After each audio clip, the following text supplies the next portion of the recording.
Bir cavan oğlan yönüfe 5 vakt namaz ha. Allah'ın farz eden adı. Mescide katlanacak bolsa, öz heleyi, oğlan, uşak, kaynane, hemsaye, halktan tamam kefine çevine kaharlıya. Fakat 5 vakt namaz ha. Ya mesela bir dene anağı eli bilen uzatıp salam vermese, bir dene anağı eli uzatıp salam vermek haram zatta. Allah'ın icazı vermeyen zatta. Elin uzatmasa, müngdeni kepleri işitmeli. Bizde Müslüman, bir sahabalar da Müslümanmış. Ya men toyum arasında tutacak deyse, ya bir denane ya bir erkek adam, münglerçe yerden kef işitmeli. Ya börük, selle, ya bir sakkal Resulullah'ın sünnetini koyacak daha deyse, öl içerisinden, daşarsından, kayntofor tarafından münglerçe kepleri işitmeli. Şun üstünde bir görürün ma, nem peygamberin aydan keplere aydılmalı, Huday için sizin hizmetinize yetireyin. Qala sallallahu aleyhi ve sellem, tekunu beyne yedeyi sa'ah fiten, kaqita'il leylil muzlim, yusbihur raculu fiha mu'minen ve yumsi kafira. Ve yumsi mu'minen ve yusbihu kafira. يبيع أقوام دينهم بعرض من الدنيا رواه الترمذي والحاكم.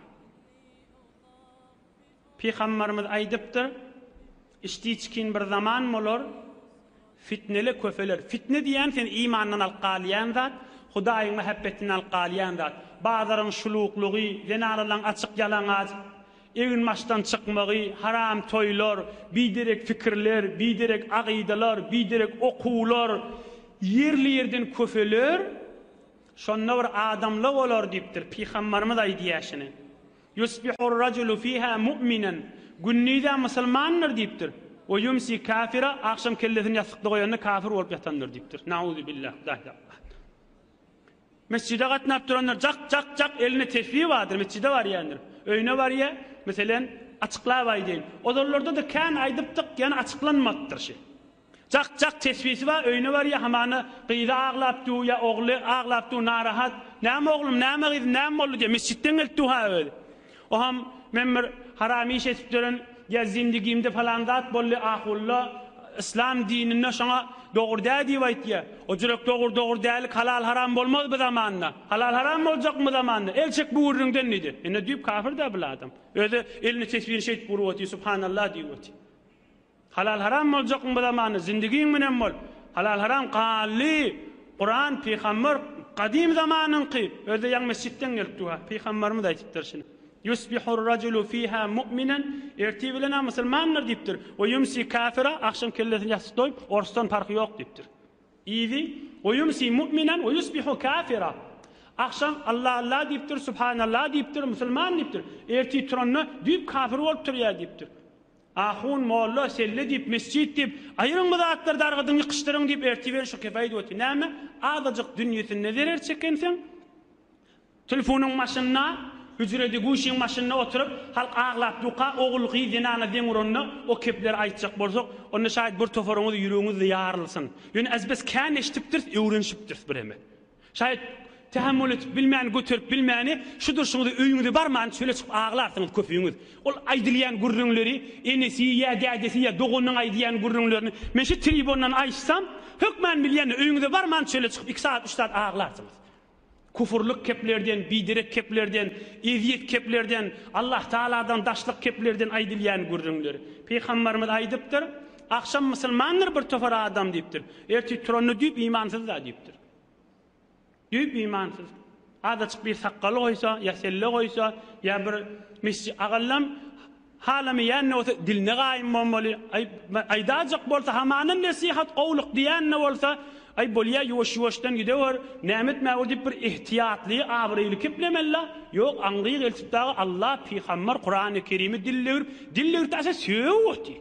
Özde eline tesbih alypdyr, mescide gatnapdy, ýa şoňa meňdeş, ýa kellesine börük ba, ýa umra gidipdir, ýa haja gidipdir. Nagat fitne zaman bolupdyr biziň zamanymyz. Nagat afet zaman bolupdyr biziň zamanymyz. Yo bolar bu ürünler aýtmaýly, ýa Peýgamberiň aýdan sözi aýdylmasynmy? Peygamberimiz ahirine aýdypdyr, "Yabi'u aqwamun dinahum bi'aradin min ad-dunya." Bir tovar adam bolar diýipdir. Dünýäsinde zerer çekjek bolsa, dinini satyp goýberer diýipdir. Ulaqan ýaşuly 2 den ýaşuly men öz ýanyma geldi bitirdi. Aham dawat da men gaziýa däl ha. Dawat da jogap beremek. Ýöne gözüm men gören zadım. Aham ýaşulyň biri aýtdy şeýle hop o tarafa aýtdy sen goý diýdi. Şeriat näme diýär diýdi. O ýaşuly türkmen, o mescide gatnap beren adam, şeriat men zererime aýtjak bolandan sonra maňa şeriat gerekkä diýär. En aýdan köp ýaş. Nahat fitne zaman muttur, nahat afet zaman muttur, nahat gözlemiz qurypdyr, nahat adam imanını narahat bolana, nahat musulmançylyga hiç gaýşymyz narahat bolamyz. Sahabalyň ýagdaýlaryny gözle ýör dini bar ýurtlaryny äp berip 700-600 kilometrlik gitýänmişdikler. Ulaqan aqtyqly adamlarda şey diýýeti, inniki okyp beren o ýurda gidipdir, o şähere gidipdir. Ya danışçı olupdur, ya işlemene gidipdir, 20 yaşında, 25 yaşında olan şikepleri aýdymar mı? Ya meselen, bizirdat aýtma, gowkulak asın. Açıqrak, sadarak gideyin. Bizirdatlar aýtma, bu zatlar adam kafir etýändir diýsem, kafir bolsam kafir bolan, näme işgaly bar diýär. Näme işgaly bar? Men Qur'an-ı Kerimden jogabyny aýdyp berin, agallam, belkim indiki şikefi, şu sözümüz eşdiýän bir türkmen bolup düşünüp aýtsa, düşünüp eşitse inşallah şikef aýtmaz diýen halkyň habaryny aýtmak däl ha. Özümüz gaýym bolar ýanyk, we şikefi eşitýän türkmen doganymda habardar bolar ýanyk, bizire keplere barmar ýanyk, o doganjygyny düşündirir ýaly. Şonuň üçin bir mukaddima gürrüňler boldy şeýle. Kulak asyn Hudaý näme diýär?